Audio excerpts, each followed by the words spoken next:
Welcome to another episode of Too Late We Said It podcast, guys. I am Sean Leverett. This is my illustrious co-host, Mr. Edwin Nevado. Make some noise for him, guys. What's going on? What's going on? Welcome to another episode, guys. We are back again. I'm feeling good this week, Ed. How about you, man? What's up with you, Brody? Man, I'm feeling a lot better than I expected to feel at this point. That's a good thing, man. Yeah, I knew we was both a little sick last week, yo. Yeah, last week. So it's like I'm still kind of like getting over the residual effects of like the congestion part of it. So it's like, but I'm doing a lot better. I feel great, got energy. I'm good. I feel good. Get the fuck out my pants. Hey, we lit the day, yo. We hope you guys are doing well, man. Was we love to hear you guys. Even though, hold on, I'm not lying no more. Y'all niggas ain't commenting, you're not sharing, you're not liking, you're not subscribing. So fuck y'all for right now. You know, we'll be back next week. No. We implore you to. That's the end of the episode. Quick 90 seconds. Quick ass episode. Customer appreciation episode. No, we implore you to join in, man. Me and Ed, we regular people. Dog, hop in the comments, say what's up. Send us a message on Facebook, social medias and stuff. Say I like your shit, I hate your shit. I hope y'all get hit by a car, whatever. Tell us how you feel, because it helps push us forward, man. We got another week of amazing discussion points with you guys. You know, it's a little bit of sports, a little bit of real life, a little bit of fucking foolishness, but it all blends together to provide an awesome show, I think. And if you're watching, damn it, you think it too. So thanks for fucking with us, man. Ed, what you been up to this week so far, dog? Man, as I said earlier, man, just kind of getting back to my health, getting my health back in order. You know, same old went work, finished the project. So now it's like on to the next project for next week. And it's like starting a new project. And then that's what life is, man. And one thing, start another. Till the Lord call you home. You feel me? Well, that's what's up. Well, you here with me tonight, pause. So we gonna do that damn thing. That's pause number one. That's pause number one. We should get a pause counter in there. Pause counter in there. If you go over 20, you're homophobic. But as long as we stay under 20, we good. Yeah. First topic we're gonna talk about. Ed, I know you know this already, dog. We didn't even talk early in the week because we were both going through our own personal struggles and fighting the demons inside of our souls. But both of our teams lost this past weekend, man. I'll open up the funeral. The Rams, we was cooking, bro. We was cooking the little pussy ass Eagles. But the Illuminati made a call and just took our dreams away. And we lost, man. You know, we was up 20. I think what was it, 26-7 or something like that? Yeah, it was. You guys were up like 2 scores for a nice amount of the game. The Eagles woke up in the second half. Yeah, they did, Joe. And I don't count it as a team loss. Like I told my son to hold his head high as he go to school.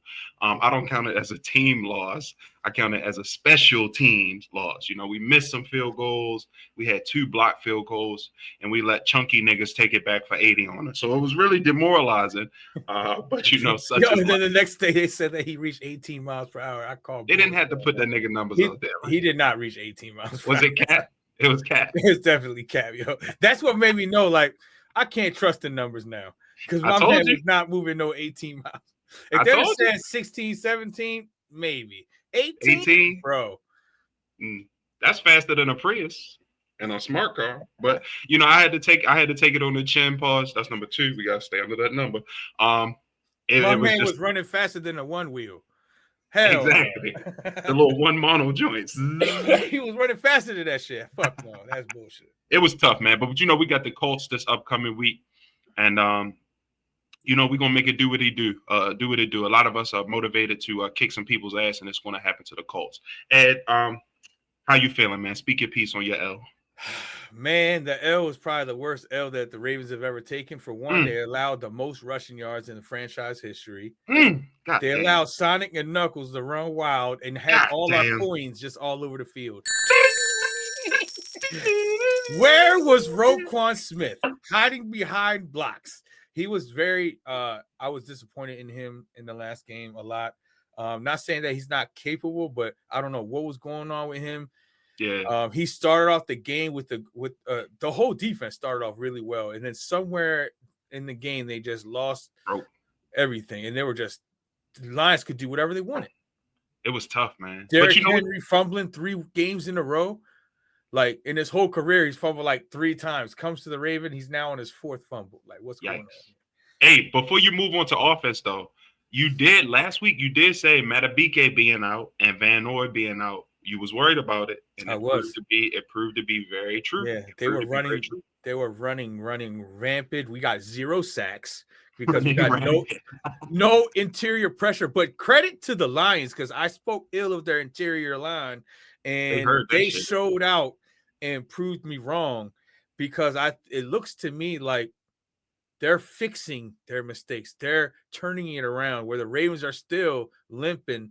And now we got injuries. Matabike is going to be out next week too, but we'll talk about that at the end. Okay. But yeah, it's just one of those things where the Ravens got to get it together, man. They show that they have all the pieces, but they're not They're putting not working. the product on the field, and You that's think that's coaching? You blame that on coaching because the talent is there. The talent is there, but I think I'd love to just say it's coaching, but it's a little bit of everything. Coaching staff's not adjusting well in game to what's going on. They stayed in their same packages while they were getting ran on. I'm like, what are you gonna do? Are you gonna change anything up? Nothing. Do something. But did they have the personnel to change anything? That's the question. So it's one of those things like, was they already in too deep at that point? Do they have depth on defense, or is it sort of We you did, get but what you see? it's just like the off defensive line and Kyle Van Noy being out. We had rookies in places where we needed some experience because we had Brent Urban in there, but he's getting on the older side. He's not a guy that can stay Bruce there. Irvin? Brent Urban. Oh, okay. Brent Urban. He's the dude that was always with Michael Pierce. Him and Michael Pierce be on. Oh, you don't watch the Ravens, so you don't know. Anyways, he's been with the Ravens for a long time, on and off. Anyway, he's on the older side. He's a guy that's a great rotational piece that can fill in to give a breather Some to the fresh starters. legs on the play. Okay, but when you have him as a main piece, he's gonna gas out. The defense looked gassed out. Yeah, they looked gassed out and then was assed out because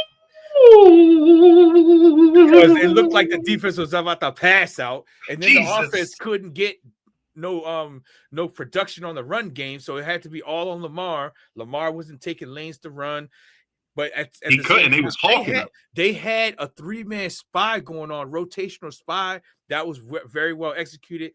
I wanted to say, what's his name? Cunningham. Fuck you, going over there and giving the scout team. I mean that with all the love. You know that's what happened. My man went over there like, hey, y'all keep me on. You gotta take it how it come, yo. You can take it how we live to see it. We live to see another week. A perfect scouting report. So hats off to him for really giving the goods on how our offense operates. Pause, and they really corralled Lamar. Pause again, and kept him from getting out of the pocket. Running out early. He didn't have the lanes that he normally has, and when he did, he was so hesitant that he never could take off. He was getting shoestring tackled from behind. Yes. Pause. It was just that's 5, yo. Hold on, yo. We only got 20, yo, or we homophobic, yo. We gotta stay under you burning through them too quick, yo. Slow down. But there's a lot to say, man. But I just like last year, I'm not worried because last year we started 0-2. This year we started 1-2. Basically, it's the same start as last year, except we sandwiched the losses with the win. It's basically the difference. We'll see, man. We'll see. 0-2 and then went on like a 10-game win streak. So let's hope that we flip this around. We're going to the Chiefs. We'll talk about that later. Yeah, we'll see. We'll see what happens, man. But look, that brings up a point I want to just touch on real quick. How did you feel after that, man? Like, did you go to work? I know you was talking shit the week before. I don't know if you talk shit, Ed, man, but do it affect you, man? Like when you catch losses like that, I know it affects me. People hit you up. Normally it does, but what I do is I just kind of like I go through it. It's hard for me to sleep anyway. That's why I can't stand night games when we lose, because then I'm up all night just thinking about the plays that I saw and going. I swear I'd be like, fucking Roquan.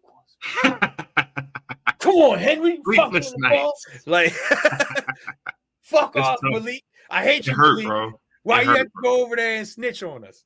You know what I'm saying? Yeah, rat. Malik a rat. Yeah, he's all kinds of shit was going through my head. So I couldn't sleep. So I go to work and I'm tired. I just kind of take it on the chin. I'm like, yeah, we lost. But I try to pause. You made that pause happen. I know. You made that pause happen. Yeah. All right, go ahead. Because it could have mean anything. That's an actual saying that's said. I didn't say nothing. But no, I do my best to not talk about it. But when someone brings it up, I'm very good at being passive, like being able to change the subject quick, because I ain't trying to hear it type shit. So it's like, Crazy. You running from the pain. You running from the pain. I be trying to rationalize it. I got rituals like whenever we win, I put on my Ravens hat. Whenever we lose, I put on a hat has no logo on it. A memorial hat. Yeah, because it's like I was like, I'm already gonna get the smack talk from people that know me. So I'm not about to add it on with strangers coming out the blue, like, hey, sorry about last night. How about the Giants? Because people stop you in a grocery store. They'll if they see that logo and they'll be like, want to talk shit. Like, I ain't trying to hear from you, yo. I don't know you. I will fuck you up in this CVS. Stop playing. I'm gonna throw a cart. I'm gonna hit you in the face with a bag of leg quarters. Whoa! To help the juice crack through one of the edges and frozen dripping leg your quarters. Matt. At Sam's Club. And I hope the bag explodes so the blood get all over you. Jesus, juicy mouth. Yeah, man, it's tough, man. I don't. People, as soon as that kick got blocked, I got about 7 calls while he was running it back. People blowing up my phone. What's going on? What happened? Bitch, you saw what happened. Don't call me. Worse, though. People be hitting you up. Yeah, yo, it's disrespectful, yo. So I block motherfuckers, yo. They call me with that shit. I'm like, I can't text Edwin no more. Yeah, let me call him straight to voicemail. What's going on? Your call has been forwarded to a voicemail message. Yeah. Please leave your message. No, there ain't no messages. The voicemail box has not been set up yet. Goodbye. And they can't get through. You can't leave no hate. Out, and I'm gonna have to remember to unblock you.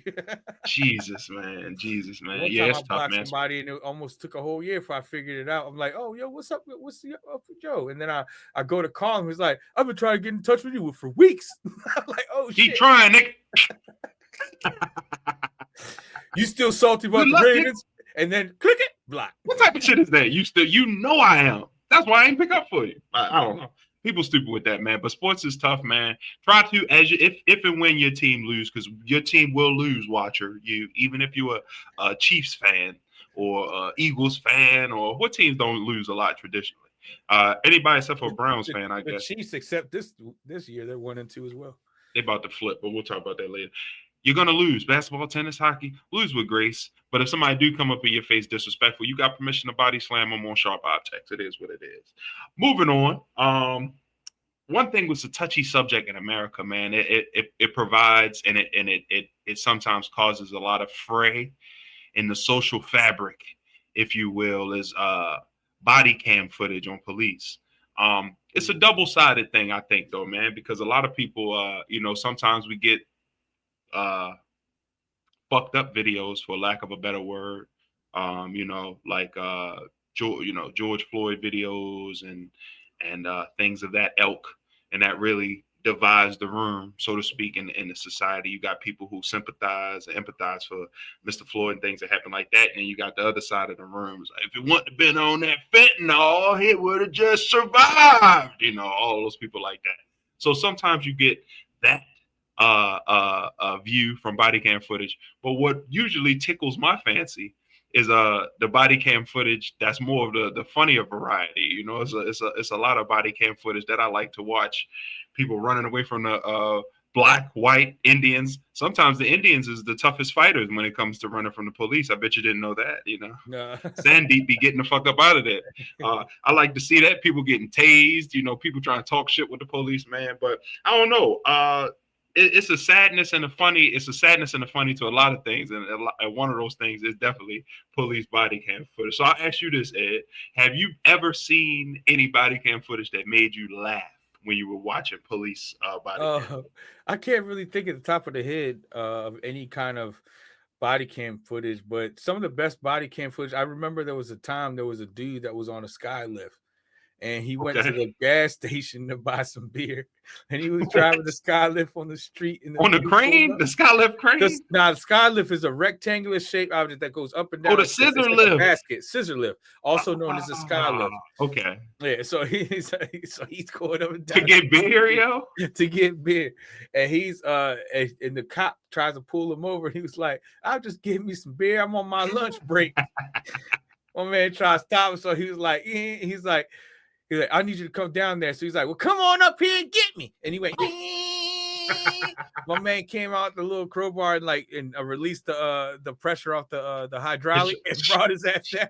He was like, I know my rights. They arrested his ass. That's the only one that I can remember off the top of the head. That was hilarious. That's a pretty old one too.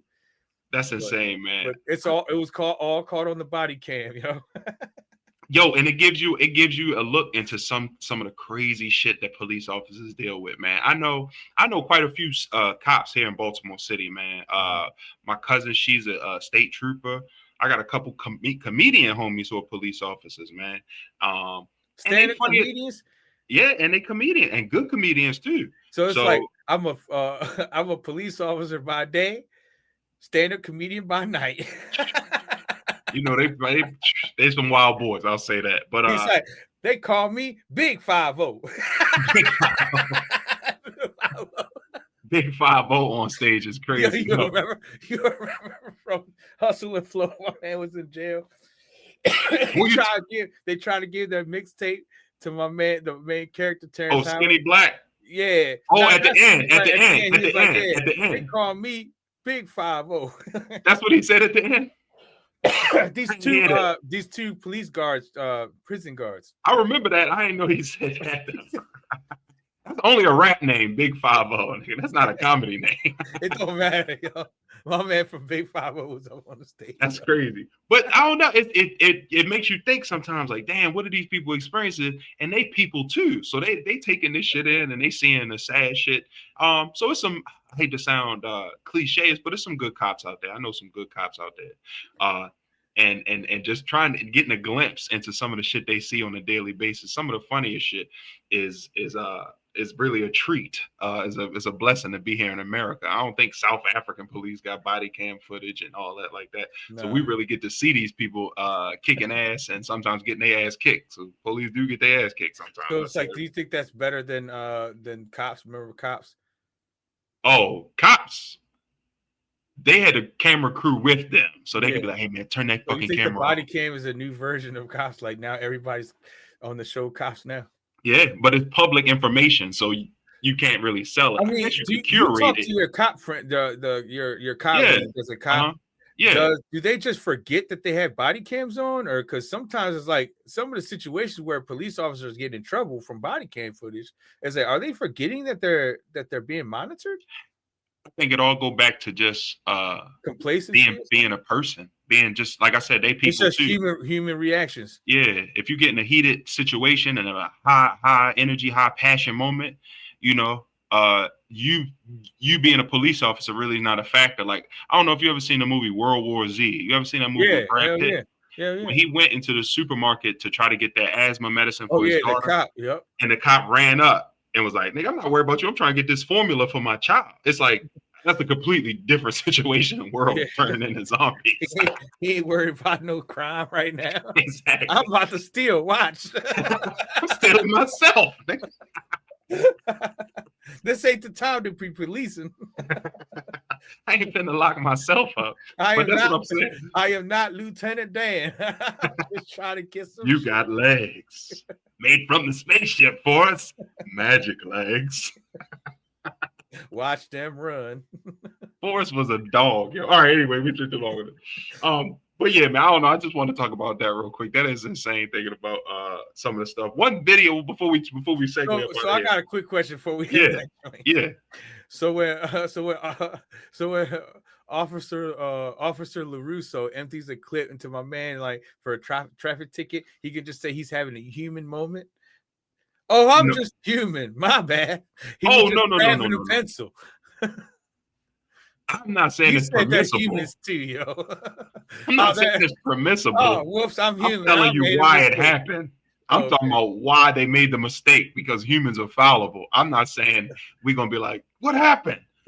I'm human. Oh, okay. I'm only human. After all, don't put the blame on me. Don't put the blame on me. It's crazy for a murder trial. Coming in there with motherfuckers with trumpets and violins. His own opening statement is that song. I'm only human after all. Don't put the blame on me. They gonna be that bitch. Somebody from the jury's gonna hit him with a tomato. Oh, That's insane. I see your There's call that back. congestion, man. I told you. I see your call back. Don't die now, nigga. Yeah. I think that was God punishing me for being so cruel.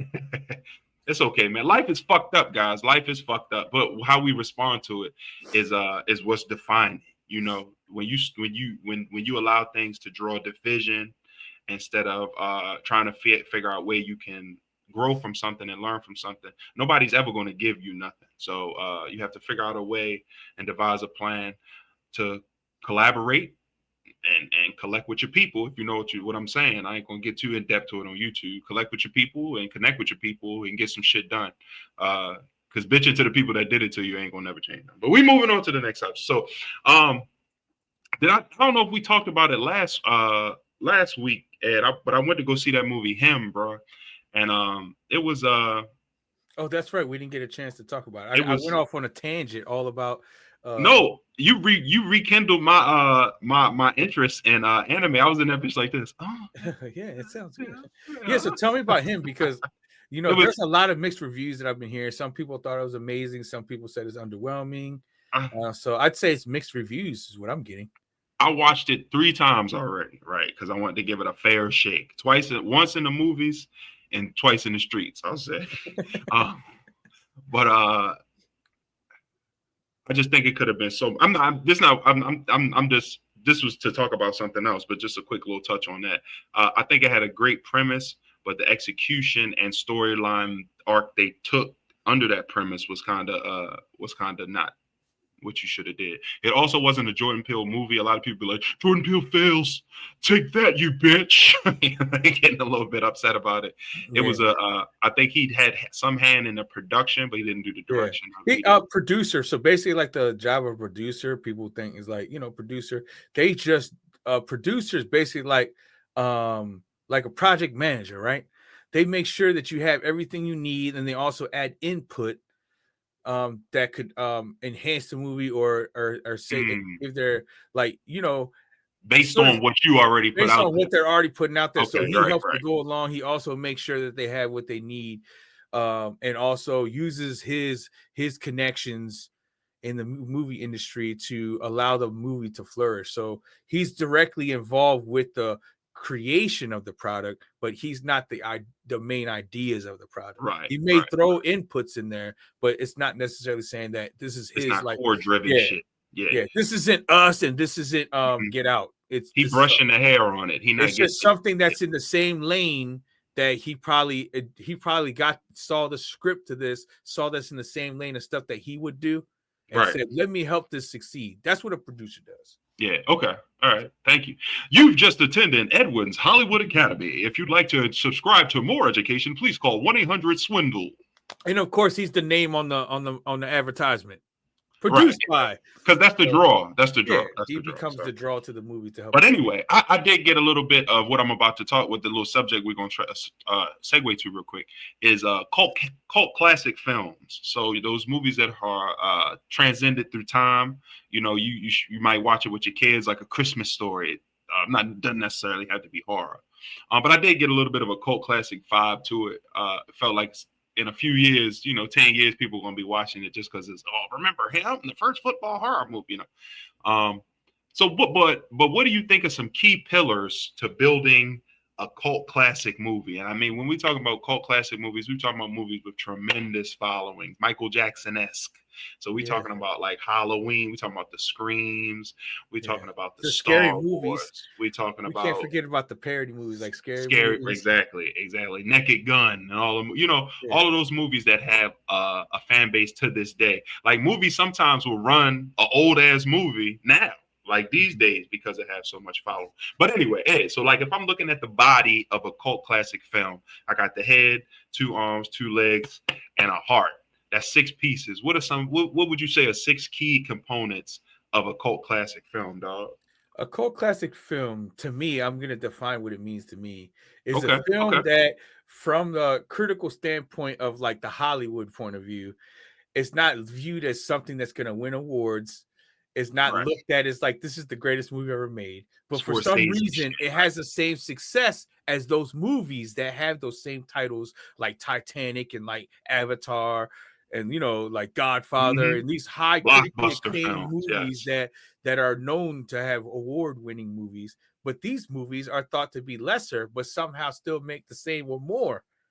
Like, and those are impact and money. Yeah. So Naked Gun, I think, is one of those movies. Is a lot of the comedies, like the real raunchy comedies, that always get like a 3 score on the for the critics, but soar in the movie theaters or soar on at home viewing. People just renting that movie or buying the DVDs, like or the Naked people Gun. reviews. Scary people movie, reviews scary online, right? movie. Like the Wayans Brothers scary movies and stuff is just to me classic like, shit. Yo, they're classic shit. You go back to White Chicks. You know what I mean? I think that's a cult classic. Friday, that was on a like $800,000 budget. So okay. So I get your framing. So what makes it that though? What gives it that? If you know, because I'm still trying to piece it together. That's why we're talking, dog. We're gonna figure this shit out. Yeah. What builds that? What makes a cult classic is just the reception of the audience, and it's usually the ingredients of the film is that it stands at a point in time. It comes at the perfect time. Ooh, that's 6. But we ahead of the game though. It hits the. It is released at the right time. Ooh. It's still worse. Survey says. Let's just keep it moving. It's acceptable. It's just it's a right moment. It's like it's presented at the right moment in time, and it has all of the elements of things that's happening in that time. And also, it has little key ingredients like memorable moments or quotable moments. That people can always remember. Like, can you believe what happened on that movie? Like, people say the movie sucked, but I can't stop forgetting about that movie. So, Boats and Hoes, like from Step Brothers. Yeah. Gotta have me. It also always seems to have an actor always like it stands out in the film and usually catapults them to other works. You know what I'm saying? So, like, for instance, in Friday, Chris Tucker, there's a lot of people out there. Chris Tucker was in a lot of the people from the Friday blew up after that. Chris Tucker was just a stand-up comedian at that point, but he was already popular stand-up comedian. He was a Def Comedy Jam. He did that Michael Jackson bit, so that was fire. But then he appears in this. Then he's in the Tupac video saying, "And you know this, man." Remember in the California Love video. And next you know, he's blowing up with that led to him doing Rush Hour, which I think is another cult classic. But he did shit. What was that shit too with Bruce Willis, yo? When he was Multipass. What was that shit called, yo? Oh, that's right. That's Fifth Element. Fifth Element. There you go. Yeah, Multipass. But Friday kind of catapulted him. So that's what I think. That's why Friday is one of the top cult classics, because it spawned a movement. White people fuck with Friday, yo. Yeah, that's and it appeals to all audiences. All audiences, yeah. That's so okay. So we got sponsored some hitting at the right time. Hitting in the right time. That was better. That's what I should have said. Hitting at the right time. That's on the fringe, but we're gonna let it slide. It's on the fence, we'll be good. It's on the fringe, we're gonna let it slide. So that I'm not gonna say it again. A key actor that's like right there. That really shines, and then now you know this person for this, like Dave Chappelle, like Half Baked. Remember that? That's another cult classic. That was a oh, dip a titty, son. Remember that? Oh, dip your titties out. And wrap it up, B. That whole thing, the Chappelle show, that came up from that character in that movie. Dave Chappelle reiterated that character. I am your manager. Remember? Yeah, I am your manager. Yo, he was that character in there. Yo, come on, yo. That dude was hilarious. Pop copy. How you gonna tell somebody I am your man? I'm Cuban B. Cuban B. Yes, Cuban B. I want to talk to Samson. Look at all of these quotables that came from that movie. I got more booty. Yes. Okay. So quotables. You did say that. You did say that. You said you gotta have the quotables. The quotables is what makes the cult classics called. Do you think a soundtrack could make it too? Like if it had a fire ass soundtrack. House Party had a dope ass soundtrack.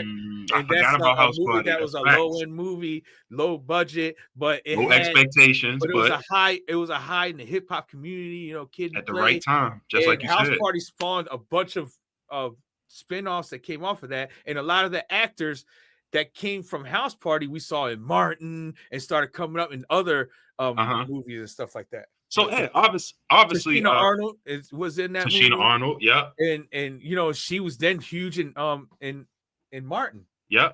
A lot of and she had other acting joints too, and a lot of those musical acts from House Yeah. Party then blew up. Yep, After exactly. that, yeah, the need for them. So, but obviously you in tune with the culture, bro. But what are some white cult classics? I'm sitting here thinking, like, what are some white Gone with the Wind? Is that one? I hear people talking about that a lot. Gone with the Wind. I don't know, because that Dirty also, Dancing, that won awards. Grease. That won awards. So Grease can be. White people love Grease. Grease was let's see. Damn, there's got to be some good ones. Damn, I wish this was live so they'd be like, you're forgetting one obvious one, boys. Every movie that I'm thinking of are actually Academy acclaimed, like Forrest Gump. Tomb Raider. Is Tomb Raider a white cult classic? I wouldn't call that a white. I wouldn't call that a specific white movie. It wasn't no niggas in it. It wasn't, but that's a white movie. Star Wars also won awards. Star Wars had Mace Windu in it. Yeah, I know, but the first one though. I need something. Oh no, the first one I'm talking about something that's ethnocentrically focused in the white community. Like She's Out of Your League. Oh, there you go. Snow Day. White people love I Know What You Did Last Summer.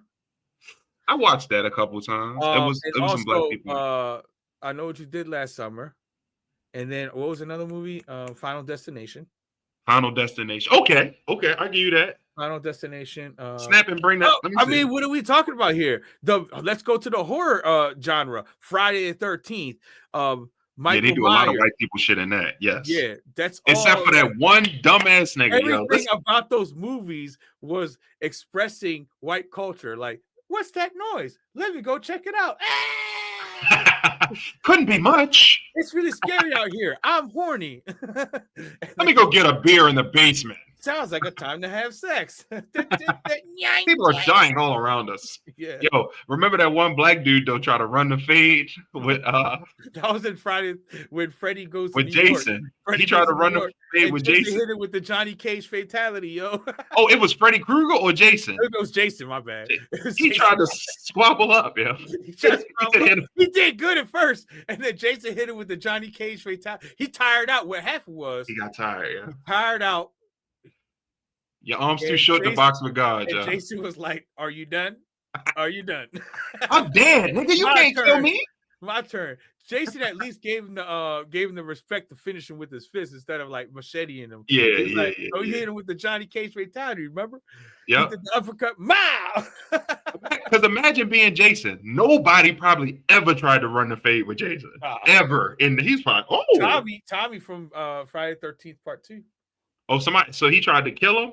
Or he almost appeared to have killed Jason. No, I'm not talking about trying to set you on. I'm talking about like, yo. Oh, it's not Friday 13th. We out here, nigga. It's part three. Okay. I don't think nobody ever tried to box Jason. No, nobody tried to box him up. He's 6'12", you feel me? With a janitor suit on. But anyway, that's not what this conversation is. And a hockey mask. Who dressed him in that? I didn't see the first one. I think that was the most clever costume because it's basic. It's to this day that the hockey mask worn, the Jason hockey mask, is still frightening to this day. It is, yo. That got staying power. So I don't know. I really can't. I would try to format it up, but I can't even think. Michael Myers is the most hilarious. That could be a cult classic. That sparked the career of Jamie Lee Curtis, who was the main character in Michael Myers. Halloween. Yep. Jeez, yo. Imagine that, yo. A 6'12" motherfucker running through the neighborhood. And she outsmarted him every time. Did she? I ain't see the last one. What happened? I seen Halloween H2O. I think the one with LL Cool J in it. They spawned it all different, but they revamped it with the 3 Halloweens that just came out, the recent ones. They start from Halloween 1 and then go to that because in Halloween 2, Jamie Lee Curtis was killed off camera. Her character, he came back and killed her at the beginning of the movie off camera. So how they do 3? That's what I said. They rebooted it from that point. Where instead, they took it on another storyline. So instead, at the end, look in part 2, Jason Michael Myers escapes from the mental hospital, and then ends up killing Jamie Lee Curtis's character in the beginning, and then it spawns a new series of Michael Myers from that point. I guess Then they they was like, that was a bad idea. Yeah, so then because Michael Myers ends up dying in 3, then they rebooted it again, saying that he escaped, still killed her. Oh no, he escaped, and then she didn't die. So she was an H2O, and that's where Busta Rhymes was in and shit like that. And then was it LL Cool J or Busta Rhymes? It was Busta Rhymes. Busta. Yeah, Busta. He survived. Busta Rhymes lived too, bro. Okay. And then everyone was waiting for him to get killed, but he never died. Never died. But then they rebooted it again with the new Halloween that came out like back in 2018. You don't remember? No. It was Halloween, and then Halloween Kills, and then it was Halloween Kills, Halloween Ends. I think I seen the one where they tried to like shoot him in the street in a circle. Yeah, that was Halloween Kills. Okay, all right, cool. And then they were like, "Evil dies tonight." Right, didn't even kill him. Everybody got their ass beat. Everybody got their ass beat. They needed some management, yo. Why would they had the trick though? Because they tried to burn him in the house. Remember, they tried to trap him. Right. And then he ended up escaping. Right, he escaped everything. If you got him dead to rights in the street, chop his ass up. Yeah, chop him up. But yeah, and anyways, those 3 movies were basically the rebooted version, and it basically took place from after part 1. So when he got caught in the mental institution, he was there the whole time, and Jamie Lee Curtis's character was training because she knew he'd escape one day, and then she went crazy and trained her daughter. Remember, if you've seen it, she trained her daughter, and her daughter ended up being nice with the gun too. Red Dead Redemption-ish. Yeah, yo. No doubt. Well, that's crazy, man. So I don't know. I don't think we can really format it. We just be talking through the shit, y'all. Y'all already know what it is. So just drop into the those are called classics. If you haven't, those are called. Drop in the comments. We gave you exactly what it is, you know. So drop some of your favorite ones, like Ed said. Drop your favorite ones in. And for our Spanish viewers, Selena. What? Oh yeah, hold on, Ed. Give us some sazon, mira. What we got? What's some Spanish cult classics, yo? Spanish cult classics, golly, man. I'm Puerto Rican, but I was raised in B-boy, yo. I'm trying to think. All my cult classics. You know what my cult classics was? Kung Fu movies. Shaolin. Into the Dragon. Yeah, Bruce Lee movies. Hold on, yo. It got to be one Spanish one. The Drunken Fist. I just said Selena. That's a cult classic. That is one. I guess the real ones. What's that movie where Paul Rodriguez was in it? What the fuck is Paul Rodriguez? Never mind. All right, yeah. I'm sure if you go to fucking El Salvador, though, they probably tell you quick. We in America. No, he's El Salvador. Shout out to my niggas in El Tunco. Hey, that was very specific, yo. Yeah, how fucks with El Salvador, yo? El Salvador is very safe. Scarface. Scarface is right. Yes, perfect. There you go, Ed Joe. Cuban culture. I was gonna have to edit in a response. Al Pacino's not Cuban, but it's all good. But he portrayed it. Yeah, you know. He portrayed it, so. And he did a damn good job. Godfather. Nah, but that won awards, so that's Italians. Godfather's Italian. Yeah, no, they're like, I ain't no fucking Hispanic. I'm an Italian. What race is Al Pacino? Mulatto. Don't nobody know what he is. That nigga Gork. He from somewhere else. Anyway, drop your favorite. You are so confusing. They the same person, yo. They just time travel together and shit. It's difference. They gonna die on the same night. Drop your favorite cult classic movies from different universes. Yeah, you never know. Multiverse, Pacino. They survived incursions on their universe, and then ended up here in 616. What's he gave? He gave our quadrant a number. Earth 616. That's what we're in. We're Earth 616. Oh my god! How you figure that? Where that number come from? It's always Space Force. Oh my goodness! Shit. Space Force. It's gonna be Earth 616. Yo, the MCU man is 616, man. Oh, see you flexing on me, nigga. You know I ain't know that. Anyway, drop some of your favorite cult classics in the comments, guys. We're interested to know what you like. Anyway, we're in the midst of football season, heavy right now. You know, after week 1, people really sports-wise, people don't give a damn about nothing else for real. After that first kickoff, people really locked into football. But there is another sport that recently kicked off, and it is our beloved nation's second love, and that's that basketball. We're playing basketball all around the world. I like the little Bow Wow version. So basketball Space Jam is a cult classic. Space Jam. Well, anyways, that's the basketball segue right there. Bro, Space Jam was goated. Yeah. They still sell Space. The first Space Jam. Not the LeBron one. The LeBron one was. I don't know what that was about, yo. LG rhythm. Remember the LG rhythm? Don Cheadle. Like, I'm not trying to be in competition with Jordan. Hey, print that movie, nigga. I got it. It's Space Jam 2. It's like, it's not niggas. Hey, I can't be mad at him. I'd have did the same damn thing. But Space Jam goated. They still sell lunch boxes and shit for Space Jam. But basketball season has started. And it's a bittersweet thing, man, for me, because I do like basketball. I'm not an avid fan of basketball.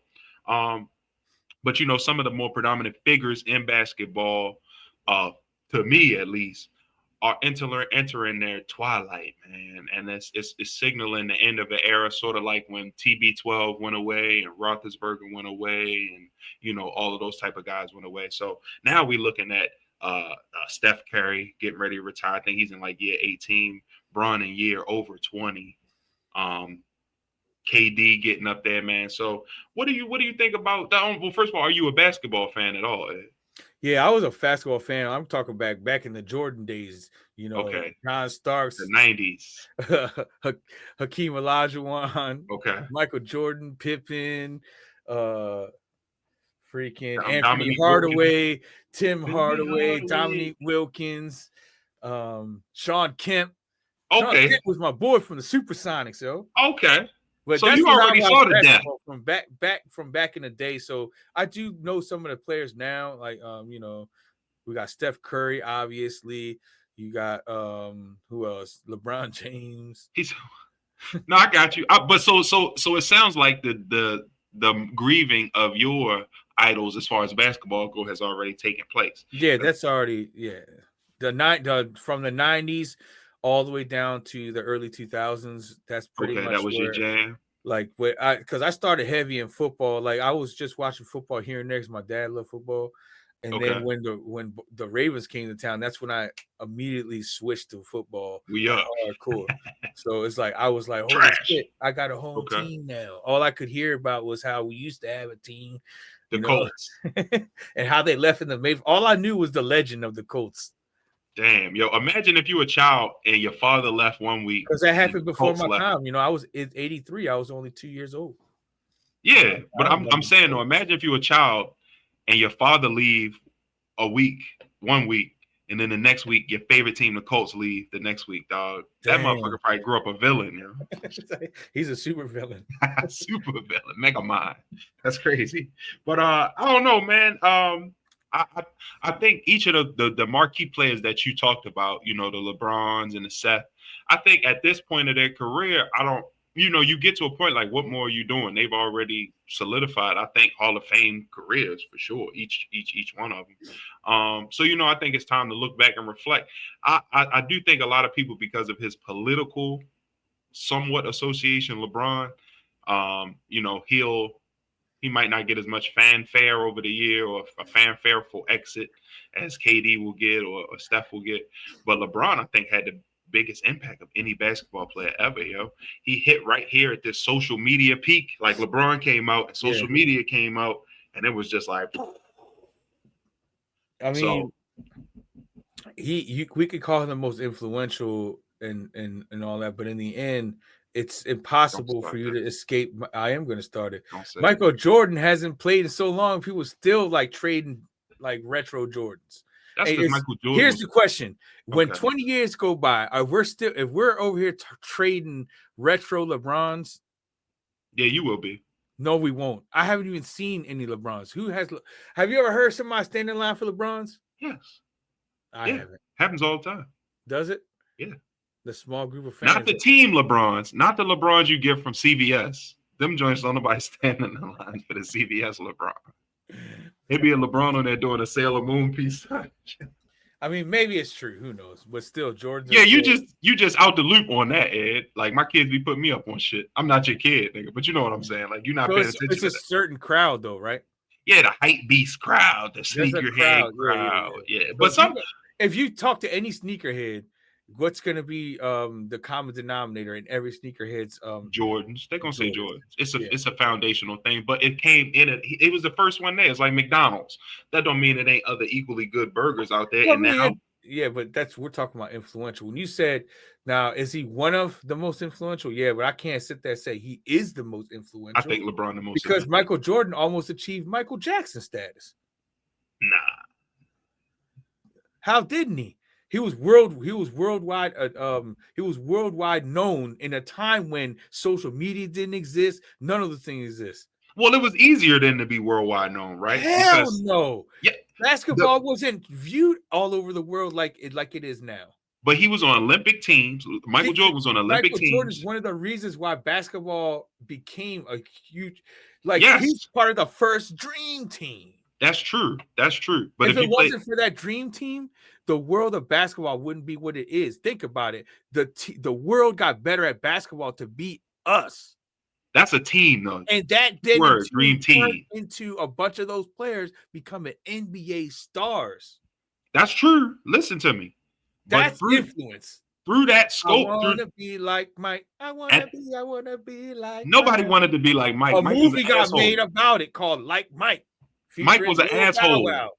Nobody wanted to be around Mike. Not back then. He wasn't the asshole that everyone, he was. Yes, he was. He was. I can tell you a couple things, but I'm not. It's a couple things of Mike. Yeah, people loved him back then.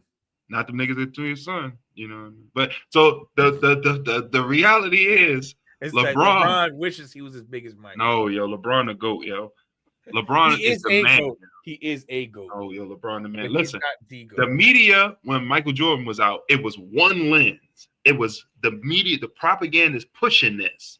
Well, right now, LeBron, he just has to go through the gamut. And everybody still fuck with Bron because he stand on don't business. get me wrong. I didn't say how I'm just saying I'll never put him above Michael Jordan. But I fuck with LeBron because one LeBron is not afraid to face scrutiny over him being sharing his opinions about things that's not right in the world. And he did things when he was told shut up and dribble and all that. Mm-hmm. LeBron didn't care. He still, you think that's he's like on and off? Yeah, because he didn't really stand on business. He stood near business. But we're not gonna talk about that. I fucks with LeBron 100%. So do we fuck with LeBron or don't we? We love LeBron. It seems like as soon as I give a compliment, you started downplaying it. So what are we doing, LeBron the man, LeBron the man. Is he the GOAT or is he not, He is the GOAT. And I'm gonna tell you this right now. This would always come down to, and this always he stood business adjacent. He was business adjacent. He filed for his LLC, but that was it. He didn't stand on business. So this will always end it, yo. Who you think between LeBron James, Michael Jordan, 28 years old, 28 years old, who you think will win in a fight? In a fight? A fist fight. A fist fight? That's interesting. That's very interesting to think about. Tune in next time on Too Late We Said Michael Jordan grew up with both parents. LeBron grew up in Akron. Have you been to Akron, Ohio? Yo, you could put a kid grew up in the most happiest household and he still becomes a serial killer. Don't talk to me about where his growing up, his up and coming. Anybody can pull a trigger. I'm talking about throwing them hands. Have you been to Akron, Ohio? What's that? Of course I have never been to. Have you been to Akron, Ohio? Yes. Oh shit. And as soon as I got in there, I wanted to fight somebody. Akron, Ohio? It ain't shit in Akron, Ohio, but poverty. I have been to Steubenville, Ohio. You was Akron adjacent. How far was Steubenville from Akron? Because Steubenville was hood as fuck. I'm not even talking about hood. I'm just talking about lack of opportunities. It stink. You ever been to Dundalk? You'd be like, why is stink around here? Akron smell like boiled elephant ass. Yo, don't cover Dundalk. Yo, some cool people. Dundalk fucked up. I seen a junkie out Dundalk. They was like, fucked up around here. I was like, sure is. Yo, which reminds me, Stavros said, you know who he is, a comedian. Yeah, he from here. My man said, he's like, damn, the offensive line sucks. Why didn't they just get some fat bitches from Dundalk that knows how to handle big black men? Some hogs. That's crazy, yo. Hey, yo. He said some fat white bitches from Dundalk. 350, them bitches be right on that motherfucker like this. Sabrina Waters, Dundalk High. We used to be at the football intro telling their high school. He says because they know how to bully black men.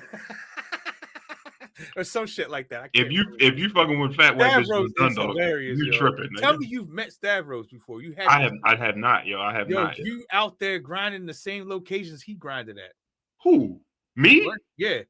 He grinded like in some of the. Oh, okay. I thought you said grinding. Currently, no, that nigga on a whole nother level now. Yeah, where I'm saying where he was. Yeah, you're in some of the areas he's been at. Is what I'm saying. Yeah, a lot of those places. You guys just never cross paths. Right. Sometimes he still come here though, but it's like for shows. He'll pop or like the fucking lyric and shit like that. But he'll pop into certain rooms and shit. I just never came across. I got that movie that he made that just recently. Yo, you should watch that shit. It's hilarious. A movie he just made? It was earlier this year. It released in like select theaters. I think that nigga Joey made a movie with him, I don't know. It's actually funny as hell. What was it called?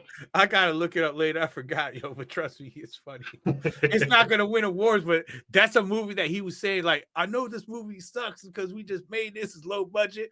He put it out there. I'm trying to make it a cult classic. Come on. He said he's trying to make it a cult classic. Yeah, the funny thing is he's like, just watch it anyway because it's funny and it sucks. Well, who cares?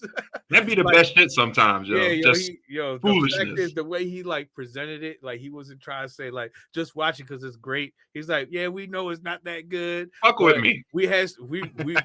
He said it was funny and he was right. It is freaking hilarious. It's like he doesn't want you expected to win an award, but it's funny. He downplay it and then hit you with it. Yeah. It was way better than I expected. Send me the link for it, yo. It's you know where it's at. I got my server. Oh, okay, yeah. Look at you. You still prime on that. You was like, I got my server down.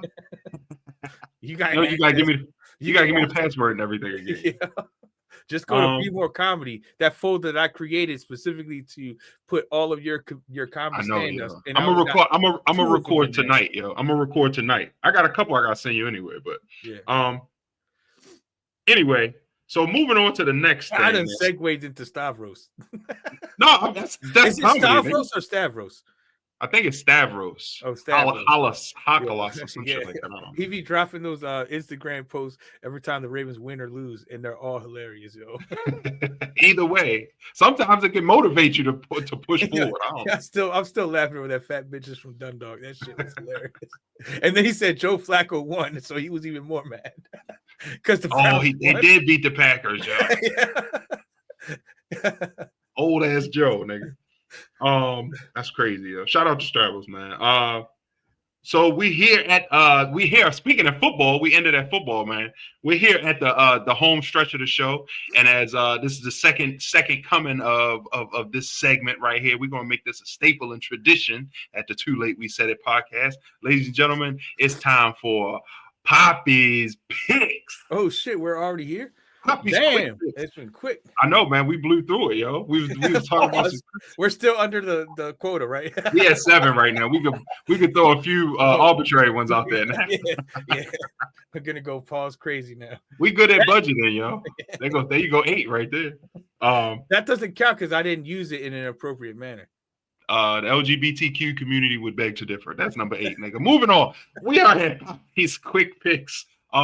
This is the part of the show where my dog Edwin gives us we take a look at all of the shows. I mean, not the shows. We take a look at all of the games this weekend slated for football. Of course, we are already at a point in the week where Thursday night football has already happened, so we'll still talk on that one. But Edwin gives a little bit of an in-depth look at each one of these games, and then he gives us a point prediction on it. So eventually, I'm gonna have some non-racial Hispanic music playing when I segue this show, so that Edwin don't slide on me when he see me. But ladies and gentlemen, this is Papi's Quick Picks. Okay. All right, Ed. So let's look. We got all of the games this week slated and up for you, dog. Let's start off with, of course, Thursday night happened. So we won't really talk on that. We all know the Seahawks went on a field goal. Marvin Harrison was dropping the ball and shit. But let's look at that first game there. Right and then after he caught a touchdown and thanked the football guys. He did. Like, you're saving me from a week of hardship. I almost got benched. I'm glad I caught this one. I don't think they would have benched him, y'all.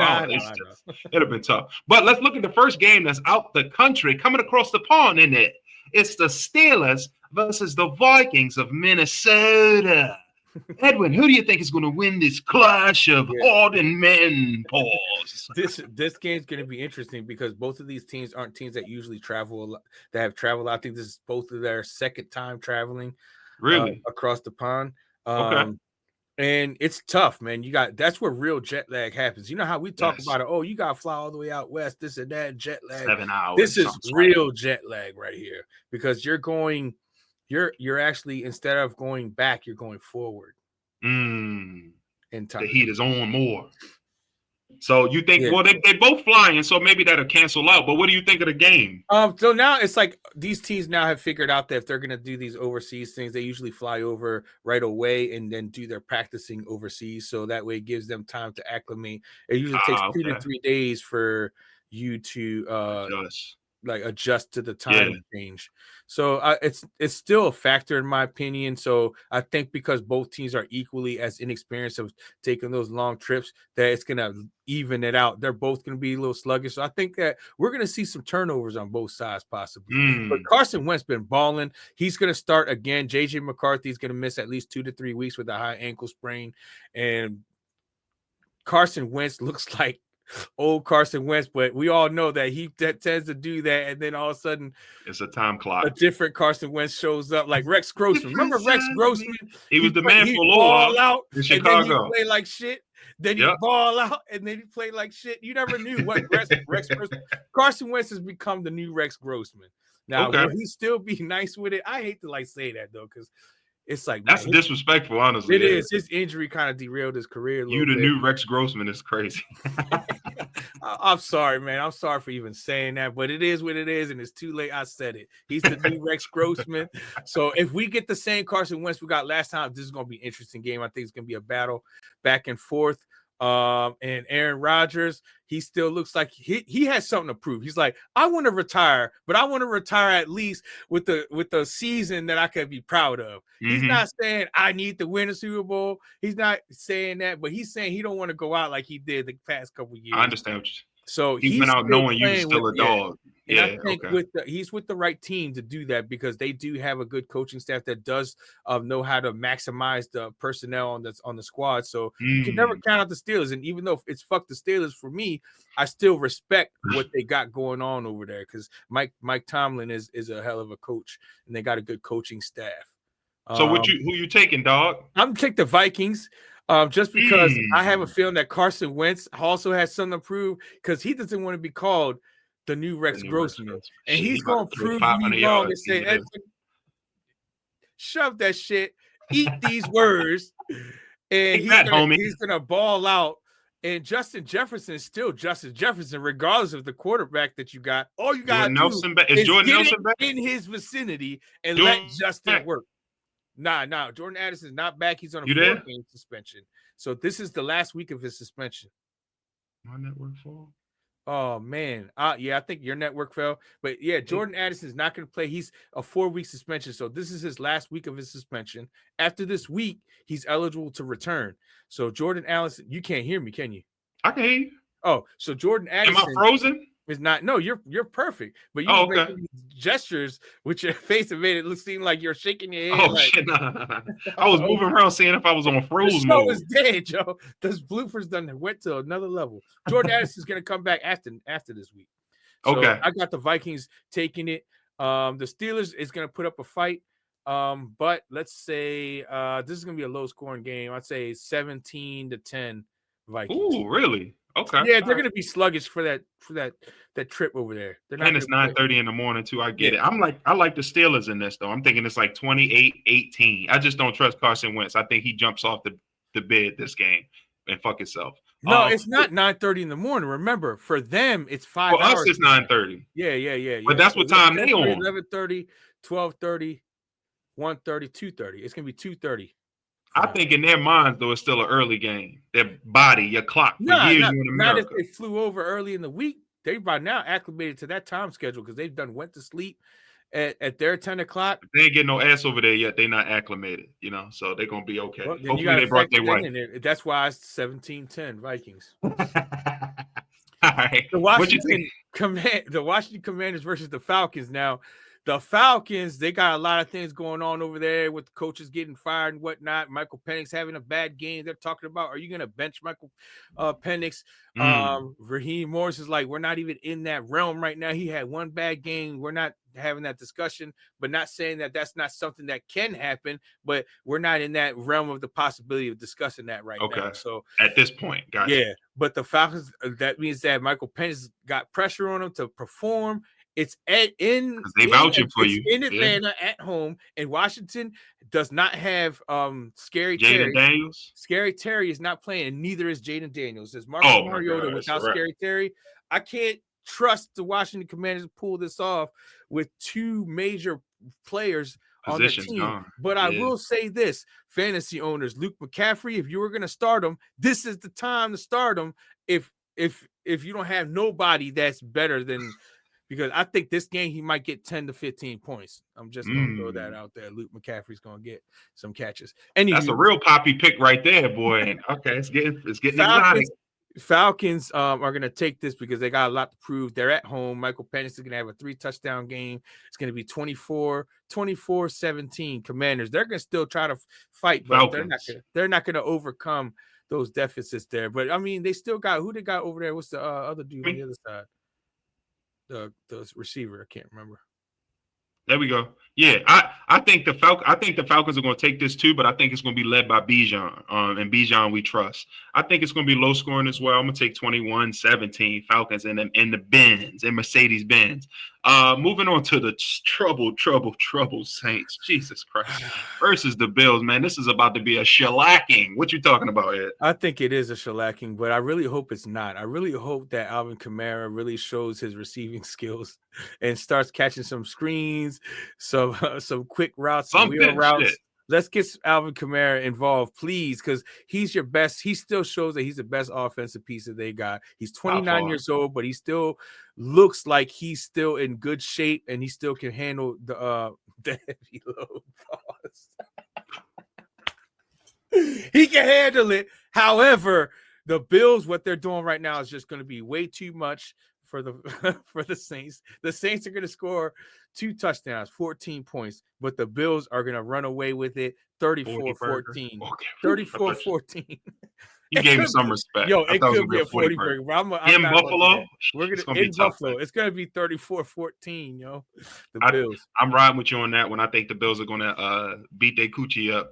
I think the Saints only score 9 points, 3 field goals. The defense is going to swarm. I just don't believe it. Terrible to my fantasy. I think the Saints are going to be punished for not picking Shador this whole season. Buffalo wins.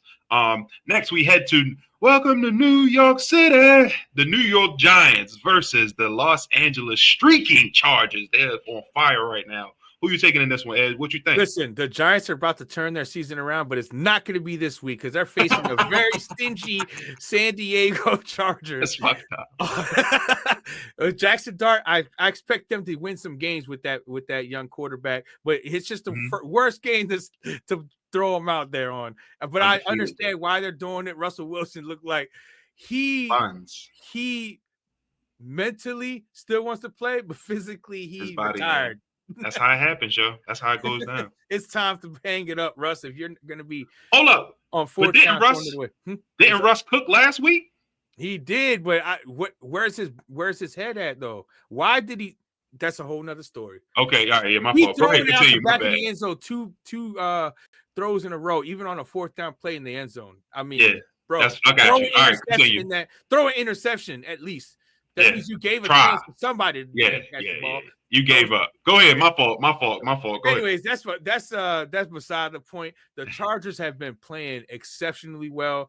It's just a John Harbaugh thing. John Harbaugh is showing a pattern of coming to the NFL and instantly turning around the franchise. Except this time, he's got Justin Herbert, who's got the arm talent and production. Now, what do you do when you mix that with the ex-quarterback that also grew up in a coaching family? You get a very dangerous quarterback and coaching duo. I'm going to say that right now. Them two together is going to be something we're going to be talking about because I don't think the Chargers are like ready for the Super Bowl right now, but they're on their way is what I'm saying.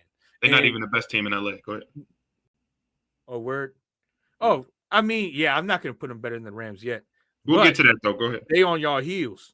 Nigga, please. They Who is you on think y'all is gonna win heels. this game, man? The Chargers gonna take this game by a high score too. By the way, they're gonna also blow the Giants out of the water, but the Giants are gonna look better than they did on offense. 34-17.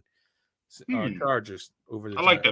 I like that pick. Malik Neighbors is a beast. Now you put Jackson Dart. I'm telling you, watch out for the New York. They got some young blood in there now. Their franchise is gonna start picking up, but it's not gonna be this year. They're gonna show flashes. Yeah, it's not happening this week. It's just a bad time to start. But what if it does? What if it does? We're gonna be talking about Jackson Dart. Have hope and optimism around Christmas time, not around the Giants. I'm taking the Chargers, 31-14. Next we go with bring it down to H-Town. They've been struggling too, bro. CJ Stroud and the Houston Texans versus the Titans. Both teams are struggling. This is a divisional matchup. This is probably going to be the most boring game or the most entertaining game. Yeah, a coin toss. Because we could see a bunch of turnovers. Holy crap. I think that the Falcons weren't the ones that fired a coach. I think it was the Texans that did. Okay. I spoke about that earlier. I was wrong. The Texans fired their offensive coordinator. That's okay. Real players fuck up. Either way, it's done. That's an interesting set. That's an interesting set of events that occurred there. That makes them a kind of a wild card. We don't know what we're going to get from the Texans right now. What's their offense going to look like? Because CJ Stroud showed since he got in the league that he is a quarterback that's worthy of a franchise quarterback. But this year they've been struggling. They got Nico Collins in there, and they got some young receivers. And Woody Marks needs to start getting involved. That's a young, talented running back that's is known for being great at catching balls out of the backfield. Pause. But the Tennessee Titans got Ayo Manor. But they call him Ayo Manor, but I don't know why that sounds like a Spanish name to me. Ayo Manor. Ayo Manor. The Manor make it Ayo Manor is what I'm going to call him. There you go. Until otherwise, no, because it's not Ayo Manor. It can't be. Ayo Manor. That receiver is a beast. He's still kind of like getting there. And Ward, I think he's learning as well, finding his footing. So this is going to be this is going to be a low-scoring affair. I think this is going to be a field goal game. Just like that 49ers game. That's what happened when they played us. The Texans are going to get back in the win column because I just have to have because they have the better defense of the two. So I'm going to at least give them that. They have a better defense and a better secondary. So I think that they're going to make the stops when they need to make the stops. It's going to be a field goal game. What is it? 13-9. Texans. An ugly mug. All right. I give you that. Or it'll be a shootout. It'll be 42-34. Who fucking? Nah, I don't think they're ready for that. I think the Texans can pull the trigger like that, but I don't see Cam lighting it up like that. But I do think Cam Ward gets his win here. I think he goes into Texas, and the poor get poorer, so to speak, with Houston. I see the Tennessee Titans pulling this out 17-14, and niggas crying in Texas. Next game, we got the Browns. The high-flying Cleveland Browns versus the Detroit Lions. Is it going to get ugly, Ed? It's going to get ugly in Detroit. Ooh. Detroit is already like feeling themselves, so to speak. And that Browns defense, how everybody used to be afraid of the Ravens defense and the Steelers defense, that Browns defense is for real. So you saying the Browns D looking good? The Browns defense is looking excellent. Boy, you playing defense. You playing defense. Block. Go ahead. I'm fucking with you. I shouldn't have tried. I slipped that one, yo. I slipped it. You're nice. You're looking like Crawford out there, boy. The Browns defense is the real deal. And I think that Myles Garrett is going to be all over Jared Goff. Big pause. And I think the Giants are going to stun the Lions. The Browns gonna start the Lions. Okay, I'll take that. What you 10? Another low score. The Lions are not going to get it going, but they can't shut them down forever. They'll get a touchdown and then a field goal in garbage time when it's like low time. That's a bold prediction in full field, bro. We'll see. I'm taking the Lions, man. I think the Lions gonna drop 31 to the Browns 17. They full of energy. The Browns are. They're excited much right now, but excitement only gets you so far, nigga. I think I'm taking the Lions there. Yeah. Now we're going up to Foxborough. Judkins If you have Judkins, start him on fantasy. That's the receiver for the Patriots. He's the running back for the running back for the Patriots. Okay. For the Browns. Okay. I just want to throw that in there while we were shifting over. Judkins is about to go off in that game against the Lions. That's the reason. Bet the house on it, y'all. Edward said it. This Nah, Papi don't bet picks. the house. Nigga, I'm just saying. Nah. We don't play conservative when Papi said, nigga. We betting the house, nigga. Fuck the kids' college. We trying to get rich. Next we got the Patriots at home in Foxborough versus the Carolina Panthers. You think the Panthers keep running it? Yo, the Panthers have just come off an excellent win, shutting out the Falcons. Shutout win. A complete total domination of a game, but it was not without flaws.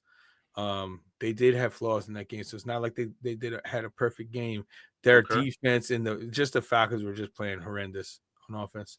Anyways, that's beside the point. The Panthers still though look like they got life, and they look like, as I was talking about early in the season, that this team is kind of like on a shift right now. They're moving in the positive direction. So I expected them to be better than they are now, but I don't think that they're gonna make it past the Patriots with a win this time. And that's just because the Patriots are on the same trajectory as like who's a team like the Jaguars. Patriots and the Jaguars are kind of similar trajectory. Teams that's not expected to do much, but are showing that they're showing signs of life. And I think Drake May is gonna be the franchise for that. The franchise quarterback. He shows he's got skills. He's not afraid to escape and use his legs when he needs to. And he's showing that he's really put it all on the line to win the game. They just need to get some better receivers around him, I think. Yeah, it's a depleted bunch, man. But I think they got Ramondre Stevenson is good. They rely on the run game. The Panthers are going to try to do their best. This is going to be a low-scoring game as well. It's going to be a battle back and forth, defensive struggle. You got Vrabel over there, defensive-minded coach. So it's going to be a struggle for these teams to score, but I think they're going to get some touchdowns in there. I say the Patriots win 17-10. 17-10 out of Foxborough. I think Drake opened it up. Drake opened it up a little bit more than that. I think he's starting to feel himself a little bit more. I think they dropped 31 on the Panthers. 31 Patriots, Panthers 17. Oh, so if that happens, Hunter Henry's going to get some touchdowns. Yeah, it's going to be. I think Hunter Henry has been kind of on the come up for Drake, and I think he's starting to. Did I call him Drake? Confident. Drake. You said Drake. His name's Drake, isn't it? Drake May. It's just when I said Drake myself, I thought I was talking about Drake. God, Drake is the GOAT, yo. Drake the rapper. Nah, that's a whole other story. I'm not talking about that corn. All right. Well, anyway, let's go ahead. Fuck Drake, May, and Drake. No, but Drake has been doing well with his tight end. So Hunter Henry's another guy I'd look at in fantasy that's going to score high. If the Patriots score a lot of touchdowns, Hunter Henry's going to get at least one or two of them. Okay. All right. We'll see what pans out. We both taking the Patriots on that one. The next game, we go down to Raymond James down there in Tampa Bay. We got the Eagles flying into town to take on the Buccaneers. What you got here? This is an excellent matchup here. These are two playoff teams, in my opinion, and I think that we'll see these teams will face each other in the playoffs. So we're going to get a little preview of their matchup. They're going to get a little taste of what they both got bringing to the table. I said bring it to the table. The taste was questionable, but a taste of what you got. Yeah, I almost went there. But I think the Buccaneers are going to win. I don't know, man. This is a game where it's 50-50. 50-50. It's in Tampa. I think the Eagles have at least one or two games to lose this season. I think this is one of them. They got to get humbled. I think that I pray that happens. I think that they're going to get. I'm praying on Eagles, these niggas downfall. The Eagles are going to get a little pass happy and they're gonna get some turnovers in this game. I think Tampa's gonna get some turnovers in this game and shock the Eagles. 34-24. Okay. I'm purely picking the Buccaneers because the Eagles blocked our shit to infinity last week. So I'm taking Buccaneers 35, Eagles 0. Moving on to next week. And you are now facing the red hot Colts. What did I tell you about the Colts, yo? The Colts. Tell me I was wrong about the Colts. Hot dirt, nigga. I don't give a fuck about no Danny Dimes. You did say that though, but it's still the Colts, my friend. And I don't trust Daniel Jones's neck too about, long, but I'm gonna let you speak first because it's yo, Papi them picks. horses are about to run all over your Rams. That's a fucking lie. Them Rams gonna run to the mountains, all the way to It's our enemy. I'm gonna predict it right now. The Colts don't Okay. punt once in that game, but they're gonna return back to form. No punts for the Colts against these Rams.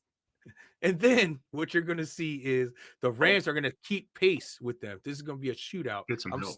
This is a high affair right here. And look, just to give you, because I'm such a good friend, it's gonna be a high scoring affair. But the Rams pull it out at home and last second field goal win to make it 37-34. Ooh,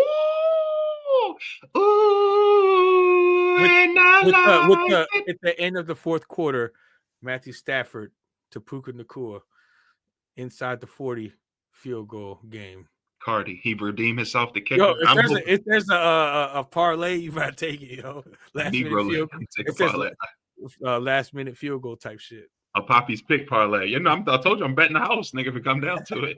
I'm taking the Rams here. Realistically, I think we knocked the Colts off. The Colts are going to give you all the run for your money, yo. Nah, I think they're gonna be high on themselves in that game. They're gonna punt at least 8 times. They coming in the SoFi Stadium. They feeling good. They're gonna be looking at the women, the beaches in LA, and they're gonna get the shit smacked out of them. LA Rams 31, Indianapolis Colts 20. Now we go over to Santa Clara, where the Jaguars roll into town to take on the 49ers. And one of the Bosa brothers hurt now, right? Nick Bosa's out for the season. Yep. So the Bosa-less 49ers. What do you think, Ed? We're gonna make it quick. I'm not gonna give no analysis, just straight down the picks. We're gonna go Jaguars over the San Francisco 49ers. It's gonna be 20-17. Okay. What you got? I'm gonna take Travis and the boys, man. 20-10 over the 49ers. Now, this one I want you to give me a little. The rest of them we can go quick on. I want you to break down this one because this is your team, man. After following that. Okay, so let's skip over that one and save that to the end then. Okay, all right. So let's go to Las Vegas. Bears versus Raiders. Bears and Raiders right now. Yeah, I'm gonna take the Bears. I was about to give analysis. Bears are gonna win this game in the shootout. This is gonna be 34-28 Bears. Okay, I'm taking the Raiders. 28-21. Next, Micah returns home to Dallas. Green Bay Packers at the Dallas Cowboys at AT&T Stadium. Who you got? Green Bay Packers 41-20. Cheese Louise with cheese and grease. You're not giving Jerry no love. I take the Cowboys, man. I think the Packers got a little uppercut last week and faltered them. Take the Cowboys 28-20. Next, we go to Hard Rock in Miami. I'm going to Miami. We got the Dolphins versus the Jets. You better not bet on them niggas again. Go ahead, Ed. The Dolphins and the Jets. I'm gonna take the Jets because I like their coach, man. Their coach, he has some energy, and I think it's Justin Fields playing. Yeah, Justin Fields, I think is playing. It's on. Okay. I got the Colts on top 17. Colts on top 24-17. All right, awesome. I am taking the Dolphins on this one. Something got to turn around, or they're going to kill Tua down there. They're going to lynch him in the streets. I hope the Dolphins win. The Jets are just shit, so nobody will be surprised. Next game, Monday Night Football. Are you ready for some football? Broncos win. You taking the Broncos against them Gangles? Yeah, because they're Gangles. They got gangrene on defense. Bo Nix is about to light them up. He's gonna light that defense up. J.K. Down's gonna run wild all over them. And it's Browning. It's Jake Browning. That's right. It's Jake Browning. And one of the best corners in the game. Are you kidding me? Surtain, yeah. Yo, the Broncos are gonna give them a shellacking. They're gonna control. They're gonna have ball control. Time of possession will go Broncos side. Okay. And that's what's going to ultimately mean they're going to have more times with the football. They're going to win this 28-17. 20. I like that. Yeah, I like that exact pick. Broncos 28, Bengals 17. I like that. Yep. So we on the same wavelength on Mile High. All right, man. Let's take it to probably the most. I'd say this is probably the most even match game of the week. This is like a fight. These motherfuckers are fighting for survival. It's a 425 game on Sunday. It's the Baltimore Ravens flocking to Arrowhead to face the Kansas City Chiefs. Ed, give me a little bit about this, baby. All right. One thing I like about the Ravens is they've always been known to be the type of team that always bounce back from hard losses. And that's pretty much why they won against the Browns. Unfortunately, that they have a hard schedule this year, so they have no margin for error. But the Kansas City Chiefs just got them at the wrong time, right? Coming off a tough loss like that, that defense is going to probably play the hardest they've ever played. In retrospect, the Chiefs also have the same type of energy as they've been losing as well. And Chris Jones, you can see that he's already irritated to a level. So that defense is coming to play. This is going to be a hard-hitting game. I think it's going to take a while before it takes shape. But I think that the Ravens are going to have it together faster than the Chiefs will, just based off the fact that, Xavier Worthy's playing, but is he going to be a little rusty? He hasn't played in 2 weeks. Off of an injury, yes, he's going to be a little rusty. Plus, it's a shoulder injury, so he's going to be a little tender in the shoulder a little bit. So I think that's going to be the deciding factors. Like that we have a healthier receiving core. I'm going to take the Ravens on this one.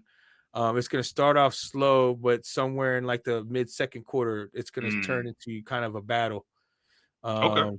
So I think it's going to be a pretty high-scoring affair. I think the Ravens have already averaged over 30 points a game, so I'm going to give them 28 in this game, 28 points.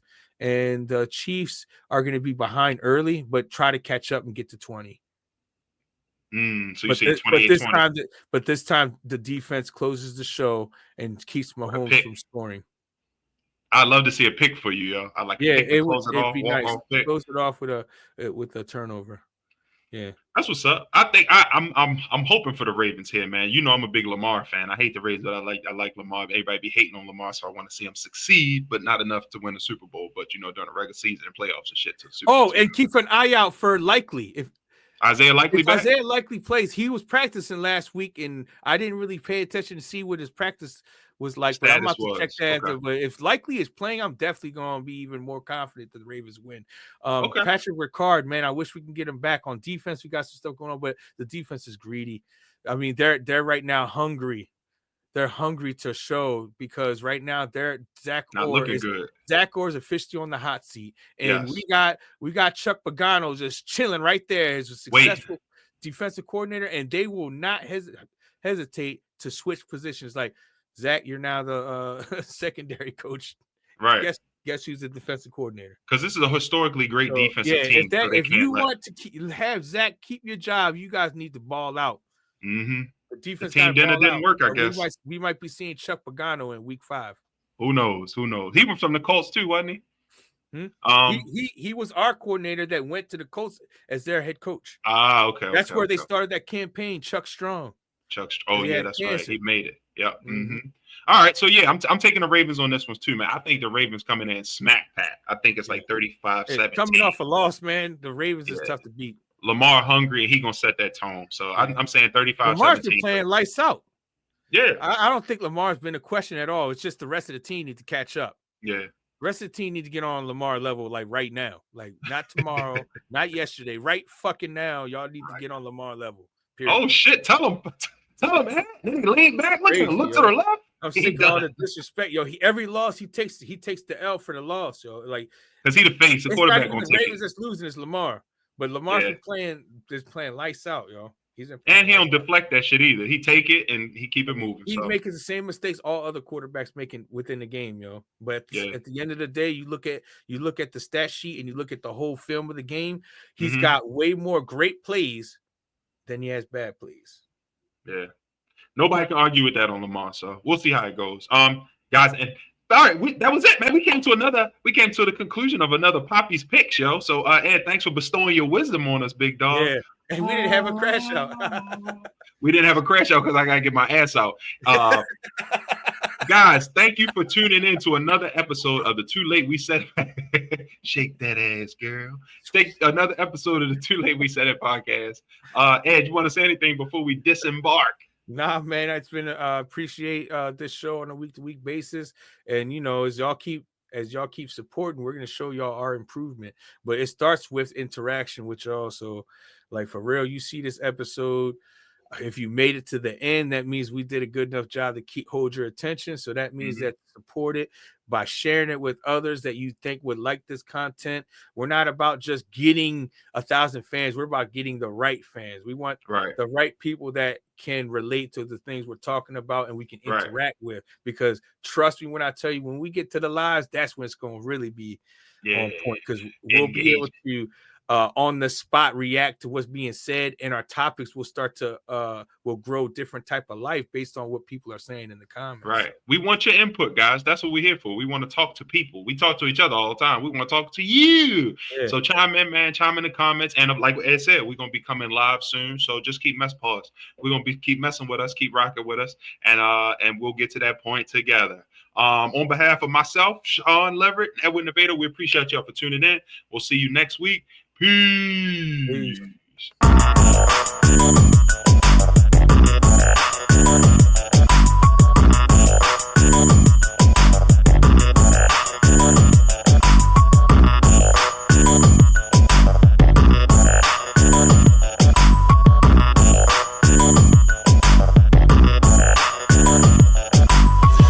I was just seeing if it was in like Wembley or some shit like that, out of the country, how they get down. Oh, the out of the country game is going to be the Steel. Wait a minute, is this the right? I'll look at it. I'll look at it during a Papi. Right I don't think this is the right week, man.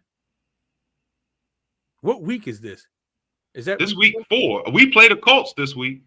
I thought that the Steelers were playing the Vikings, and the Steelers are the ones playing out of the country. So it might be.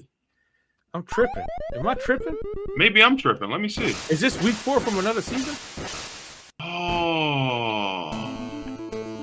Papi's picks is punished, yo. I fucked up Papi's picks. Hey, hurry up quick and get the right one on there, and we could just erase this fuckery and then use that as a funny clip. Okay. Hey, yo. Cool. All right. So, all right, here we go. All right, guys. Oh, here we go. I'm gonna just give you a set. All right, guys. We are at the most favorite part of the show. My favorite part of the show, the end of the show, where we will instill what has become. Hold on, let me reset that. I was stammering a lot. Okay, no doubt. All right, guys. So we are here at everybody's favorite part of the show, man. The show, as you know, as we've been coming through the football season, we've been talking about who's winning and losing and shit. But last week, we really wanted to put a frame on a stamp of it. And my man Ed, he got that sauce, man. So we came up with Papi's point picks, man. Quick picks of each game this season. Ed has a very, very, very good scope on the football game shit. So he's going to give an in-depth little analysis of each game, and we're going to say who we're going to think who's going to win and by what point. All right, so the first